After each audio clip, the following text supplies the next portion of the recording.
kişi sevmeyi bilendir. Şu dünyadaki en güçlü kişi güçlükten gelendir. Şu dünyadaki en bilgin kişi kendini bilendir. Bütün dünya buna inansa, bir inansa, hayat bayram olsa, insanlar el ele tutuşsa, birlik olsa, uzansak sonsuza. Bütün dünya buna inansa, bir inansa, hayat bayram olsa, insanlar el ele tutuşsa, birlik olsa, uzansak sonsuza.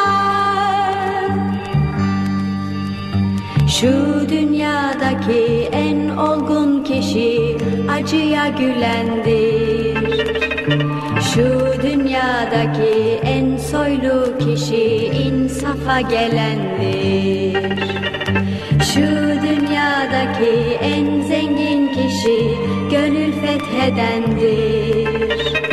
Şu dünyadaki en üstün kişi insanı sevendir. Bütün dünya